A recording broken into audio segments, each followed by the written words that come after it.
Hey everybody, Jeff here from Ignite Music Project. Long time no see, I know, but I am super excited to be back here on YouTube, and I am stoked to be sharing advice, tips, and tricks with you again on how to get the best sounding music from your home or bedroom studio. If that's something that you're interested in, then this is the channel for you. I have some incredible things planned for this year, from interviews, studio tours, tutorials, demonstrations, songwriting sessions, live streams, a whole bunch of stuff that I think will really help you get the most out of your music in 2022. I wanted to share with you the 5 things that you are going to need in order to start making music from your home, and let's get started. The first thing that you're going to need is a computer, or a medium or source for your audio to be recorded. Computers come in all different shapes and sizes, and I think that's what's so cool about making music today is you can do it on a desktop computer. You could do it on a laptop. You could do it on an iPad. You could do it on a phone. Heck, you could probably even do it on a TI calculator if you wanted to. All of these devices are incredibly powerful tools that we can use to get our ideas recorded, mixed, and shared with the world. The cool thing is you probably don't even need to go out and buy a new computer. You can start with the device that you already have.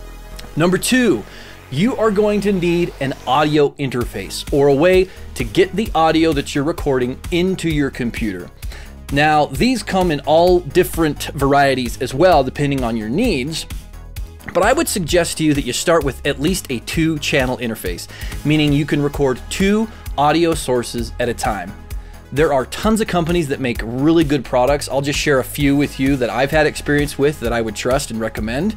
PreSonus Audio has some incredible interfaces, very affordable. Focusrite is another company that has some good audio interfaces. Universal Audio is probably like the Cadillac brand of audio interfaces. They make incredible stuff. Now, other companies that I've heard good things about, even though I haven't tried them myself, would be Audient. SSL, I know, has started making USB interfaces that are really, really good from what I hear. So you really can't go wrong. I think the thing you need to think about first is, 1, what type of connection do you have on your computer, whether it be USB, Thunderbolt, what have you. And you need to think about how many channels or sources you want to record at once. Are you a singer-songwriter that wants to be able to record acoustic guitar and vocals at the same time? Well, then you're going to need 2 channels. Do you know right away that you want to record a full drum kit, a live drum kit? Well, you're probably going to need something with at least 8 channels to do that. So think about that first. What do you want to record? Then what connection does your computer have? Then go ahead and start looking. The third thing that you're going to need is a microphone, a way to capture the performance or the audio source and put it into your computer. Now, there are so many different microphones, some incredibly affordable microphones, and ones that sound really, really good. Now, there are microphones that cost upwards of $10,000, but that's definitely not the thing that you're gonna need to get started. I would just give you one recommendation, and it's the $100 rule. If a microphone is being sold for at or around $100, you could pretty much assume that it's going to be decent enough quality to get some good recordings done.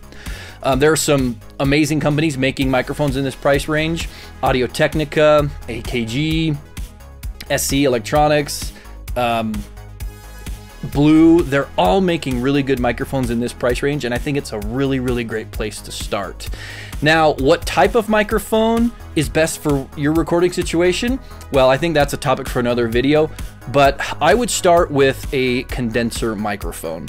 This is a microphone that's going to be a little more sensitive, capture a little bit more nuance to your recordings. It will require phantom power, or from power to be sent from an audio interface to work, or a battery, but most audio interfaces these days will have that, so you should be set and ready to go.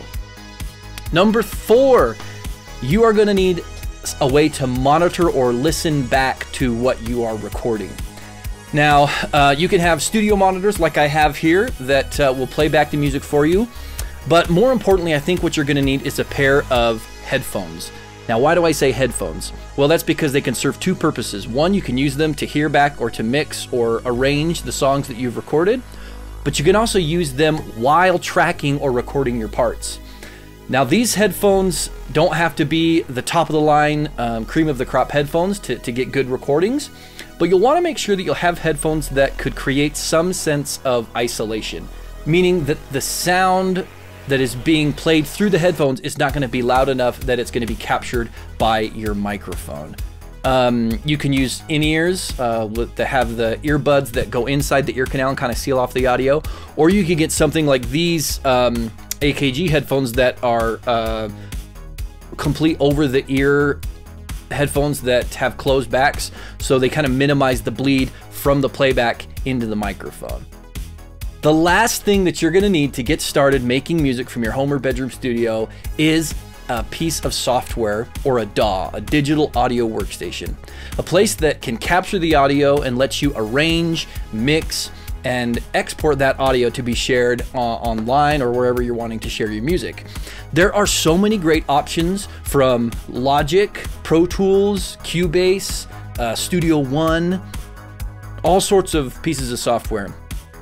And there are even a lot of great free options of this software as well, like GarageBand if you have an Apple computer, or there's free versions of Pro Tools or Studio One that do a great job of getting you started and can let you record some really great sounding stuff. Now, I know I said 5, but I got a bonus for you, and that is some sort of MIDI controller or device that will let you record MIDI data or input into your computer to control software synths, drum machines, things like that. I've got a 49 key keyboard right here that looks like a piano, but you could also get some sort of MPC or drum pad that would allow you to trigger samples or things like that to get you started as well.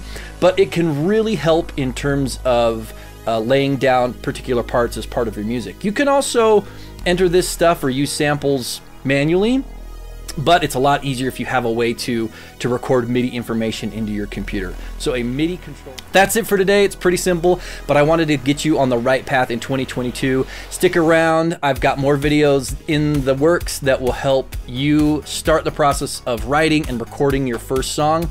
And for you advanced users, I also have some really great tours and things coming up. Some interviews with some incredible musicians that'll talk about how to write, arrange, recording equipment, recording gear, recording techniques, all that sort of stuff is in line to be shared on this channel. So stick around and pay attention when I post new videos. I am so thankful to all of you for sticking around. I'm excited to be back sharing my experience with all of you and hopefully helping you get better sounding music. Until next time, see ya.